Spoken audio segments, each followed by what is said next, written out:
சத்தியமா நான் வந்து ஜாயின் பண்ணும்போது ஷர்ட் குடுப்பீங்கன்னு தெரியும். பட் அது வந்து நான் வாங்குவேன்னு நான் யோசிச்சதே இல்ல. இல்ல அது என் மேல இந்த கான்ஃபிடன்ஸ் கம்மி அப்படிலாம் கிடையாது. இல்ல நான் வந்து வெயிட் குறைக்க மாட்டேன் அப்படி இல்ல. ஏன்னா வெயிட் ரிடக்ஷன் வந்து என்னோட எய்மா இருக்குல. அண்ட் அதே மாரி அப்படியே நான் ரெடியூஸ் பண்ணாலும் ஒரு மந்த்லி வந்து ஒரு 2 கேஜி, 2 கேஜி நெறைய பேர் வந்து 5, 8 வரைக்கும்லாம் ரெடியூஸ் பண்ணியிருக்காங்க. ஸோ அந்த மாரி கம்பேர் பண்ணும்போது நம்மளது வந்து ரெடியூஸ் பண்றதுக்கு ஜாஸ்தி இல்ல. ஸோ அப்போ வந்து நம்ம வாங்கவே மாட்டோம் அப்படின்னு தான் நான் நினைச்சேன்.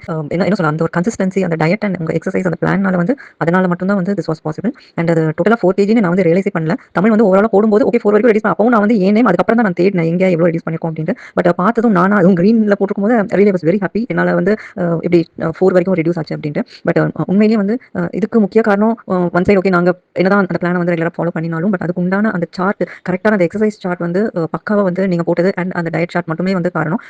என்னன்னா எல்லாமே அது வந்து ஒரு பேக்கேஜ் மாதிரி லைக் நாங்க வந்து எதையும் யோசிச்சுட்டு வர வேண்டியதில்லை இது பண்ணணும் அது பண்ணணும் அப்படின்னு கிளாஸுக்கு வந்தா போதும் அது வந்து ஒரு ருட்டீனா அந்த ஃபுல் பேக்கேஜ் அது பாட்டுக்கு அது அப்படியே கரெக்டாக அது என்ன சொல்ல அந்த ஃபுல் பாடி எக்ஸசைஸ் இருக்கட்டும் இல்லை டம்பிள்ஸ் வச்சு பண்ணுறதா இருக்கட்டும் ஃப்ளோர் எக்ஸசைசஸ் இல்லாட்டி ஆர்ம் ஸ்ட்ரென்தனிங் எல்லாமே வந்து நீங்க பக்காவா பிளான் பண்ணி அது ஃபுல்லா ஒரு அந்த அந்த அந்த செட்டுன்னு வந்து அப்படியே வந்து ஃபுல்லா கவர் பண்ணுற மாதிரி போட்டு கொடுத்துருக்கீங்க. அண்ட் அதுவும் இந்த வாட்டி டயட் எல்லாம் வந்து சான்ஸே இல்லை. இது வந்து ஒரு இண்டிவிஜுவல் இப்போ எனக்கு ரெடியூஸ் ஆகணும் நான் பண்ணணும் அப்படின்னா நான் உட்காந்து என் பாடிக்கு எது போடுறதும் இவ்வளோ ஒரு மெனக்கெடுதலோட போடுறதுங்கிறது அவங்களுக்கு தேவை அப்படிங்கும் போது தான் போடுவாங்க. பட் நீங்க வந்து உங்களை நம்பி வந்து அந்த 150 பேர் இல்லை 200 பேர் எத்தனை பேர் ரெஜிஸ்டர் பண்ணிருக்காங்களோ அத்தனை பேரும் பெனிஃபிட் ஆகணும் அப்படிங்கிற ஒரு நோக்கத்தில் இவ்வளோ ஒரு உங்களுடைய அந்த மெட்டிகுலஸா வந்து நீங்க அதில் போட்ட எஃபோர்ட் வந்து அந்த சார்ட் எனக்கு பார்த்து அப்படியே பிரமிச்சு போயிட்டேன். எப்படி இவ்வளோ யோசிச்சு அதுக்கு உண்டான வெஜிடபிள்ஸ் அதுக்கு உண்டான டெய்லி நட்ஸ் ஸ்பிளிட் அப் பண்ணி அண்ட் எதுவுமே வந்து ஒரு ரிப்பீட்டடா இல்லாம ஒரு லாங் கேப் எல்லாமே வந்து ஒவ்வொரு நாள் ஒவ்வொன்றும் டிஃப்ரெண்டா வந்து ஓகே நேற்று கோவக்கா சாப்பிட 2 நாள் கழிச்சு திரும்ப கோவக்கா அப்படி இல்லாம எவ்ரிடே வந்து எவ்ரிதிங் இஸ் டிஃப்ரெண்ட். அந்த ஃப்ரூட்ஸ் முதல் கொண்டு எல்லாமே வந்து அவ்வளோ யோசிச்சு பக்காவா போட்டுருக்கீங்க. அதுக்கு உண்மையிலேயே வந்து ஹேட்ஸ் ஆஃப். அது நீங்க பெனிஃபிட் ஆகணுங்கிற ஒரு நோக்கம் மட்டுமே இல்லாம இது வந்து உங்க பெனிஃபிட்டை தாண்டி மத்தவங்களை பத்தி ரொம்பவே யோசிக்க ஆரம்பிச்சிட்டீங்க.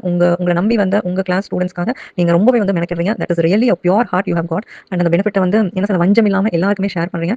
Hats off to you. Thank you so much. I am really blessed to have a teacher like you. Thank you.